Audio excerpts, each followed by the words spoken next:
sur Monaco Info. Nous sommes le lundi 29 juillet. Voici les titres de votre journal. Nous ouvrons cette édition avec cette visite du président du Parlement du Monténégro en principauté. Nous découvrirons la nouvelle exposition à la salle Quai Antoine Ier. Et enfin, nous terminerons en musique avec un concert de l'Orchestre Philharmonique de Monte-Carlo. Mais avant de développer ces titres, glamour, spectacle, pléiade de stars. Comme chaque année, le gala de la Croix-Rouge s'est déroulé ce vendredi soir. Pour sa 71e édition, plus de 25 000 fleurs avaient été disposées dans la prestigieuse salle des Étoiles. Le couple princier ainsi que de nombreuses personnalités avaient répondu présents. La branche monégasque de l'association se montre très active. Elle finance notamment un grand nombre d'actions internationales grâce à l'argent récolté lors de ce dîner. Et nous restons dans le glamour avec cette union célébrée également ce week-end. Louis Ducruet, le fils de la princesse Stéphanie, a épousé Marie Chevalier. Un mariage qui s'est déroulé à la cathédrale de Monaco, entouré de la famille princière. Vous le voyez sur ces images. Commençons par cette visite du président du Parlement du Monténégro en principauté. Fin de semaine dernière, samedi, il s'est entretenu avec le président du Conseil national. Les deux hommes sont notamment revenus sur la question de la coopération des petits États d'Europe. Un reportage d'Alexandra Pagny. C'est ici en 2006 que la conférence des présidents de Parlement des petits États d'Europe a été créée, une organisation qui regroupe donc 9 pays de moins d'1 million d'habitants. Après Chypre en début d'année, c'est au tour du président du Parlement du Monténégro d'être accueilli ici en principauté.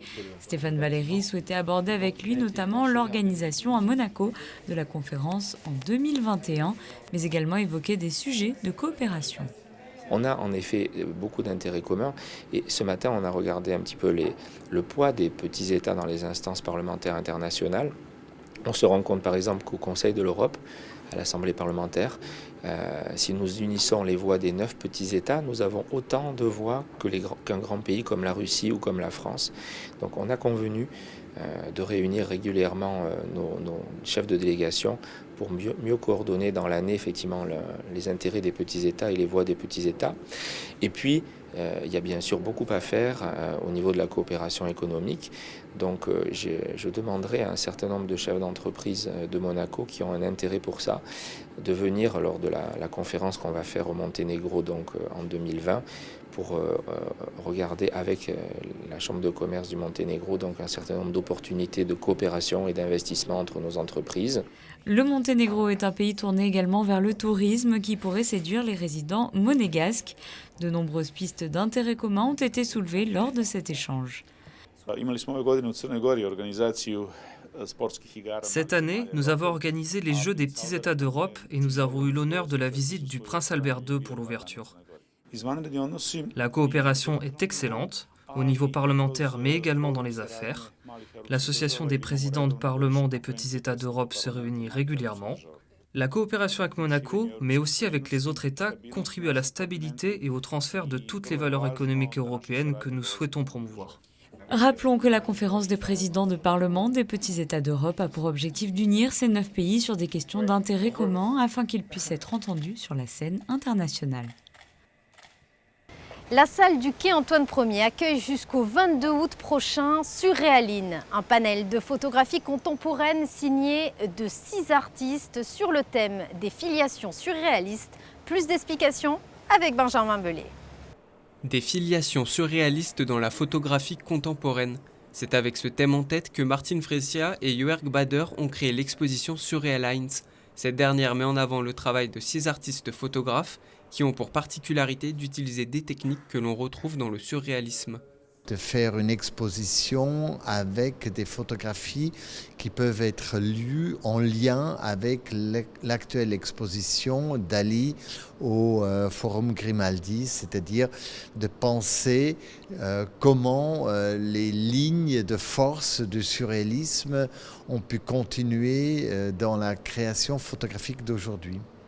On découvre ainsi les associations audacieuses de Thierry Fontaine, la technique de la superposition d'images et plus précisément des bandes de pellicule utilisées par Boris Mikhailov est également mise en avant, tout comme le jeu d'échelle de Sandrine Delberg. Présent au vernissage, l'artiste Philippe Durand a quant à lui réalisé sa série de clichés tout proches de Monaco dans le parc du Mercantour. À propos de Vallée des Merveilles, la question préhistorique est très importante finalement en art contemporain, c'est-à-dire comment apparaît l'œuvre, quelles sont ses composantes, ses significations et ses usages.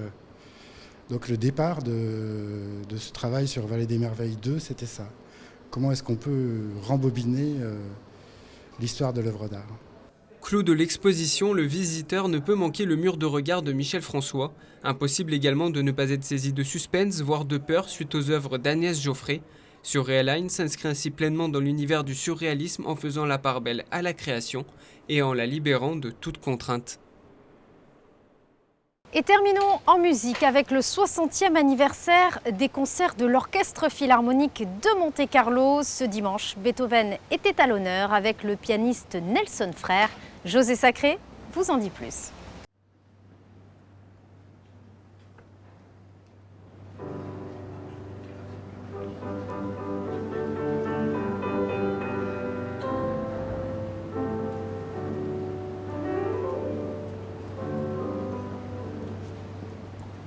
Les premières notes de musique, déjà magiques, du concerto numéro 4 pour piano et orchestre de Beethoven par l'un des très grands pianistes d'aujourd'hui, Nelson Frère, avec l'Orchestre Philharmonique de Monte-Carlo, sous la baguette de Kazuki Yamada.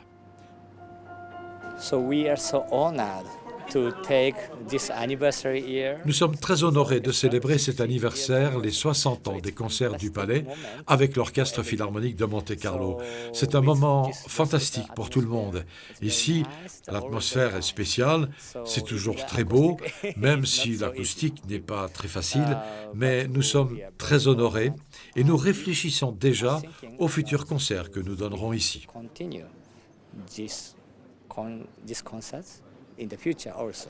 En présence de son Altesse Sérénissime, le Prince Souverain et de la Princesse de Hanovre, présidente de l'Orchestre Philharmonique de Monte-Carlo, ce concert donné dans la cour d'honneur du Palais Princier était exceptionnel car donné précisément dans le cadre du 60e anniversaire de ce festival prestigieux créé en 1959 par le prince Régnier III.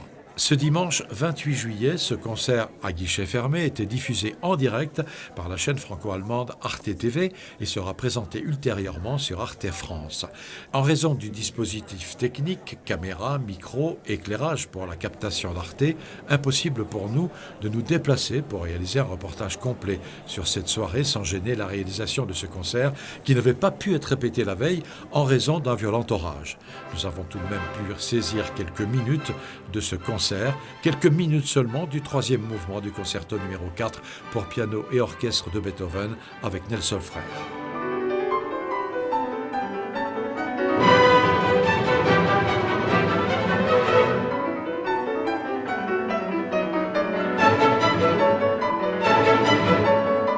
Maestro, vous avez invité Nelson Frère, considéré comme l'un des plus grands pianistes d'aujourd'hui. Pourquoi ? Sa musique est très concentrée, très focalisée, très directe, très pure, idéale pour jouer la musique de Beethoven. C'est fantastique, l'effet de sa musique sur moi, sur l'orchestre et le public. C'est fantastique et incroyable.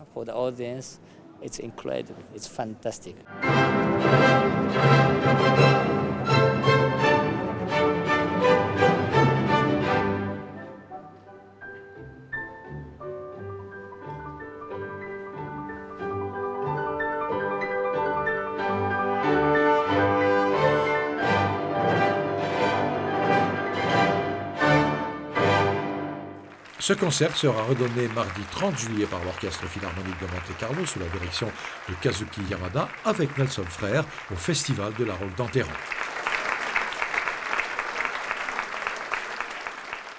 Vous venez de découvrir l'essentiel de l'actualité monégasque. Place à la météo.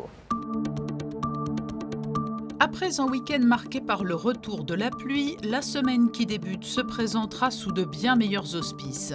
La journée de mardi sera partagée entre nuages et éclaircies, mais le temps restera sec. Mercredi, temps couvert tout au long de la journée, le soleil aura bien du mal à se frayer un chemin entre les nuages, mais pas de pluie prévue. Jeudi, la journée sera en grande partie ensoleillée et les températures comprises entre 21 et 26 degrés. Vendredi, alternance de nuages et d'éclaircies. Le week-end prochain sera agréable et les températures estivales, le thermomètre grimpera jusqu'à 27 degrés. C'est la fin de cette édition, merci de l'avoir suivi. À présent, la suite de vos programmes. Très belle semaine à tous sur Monaco Info.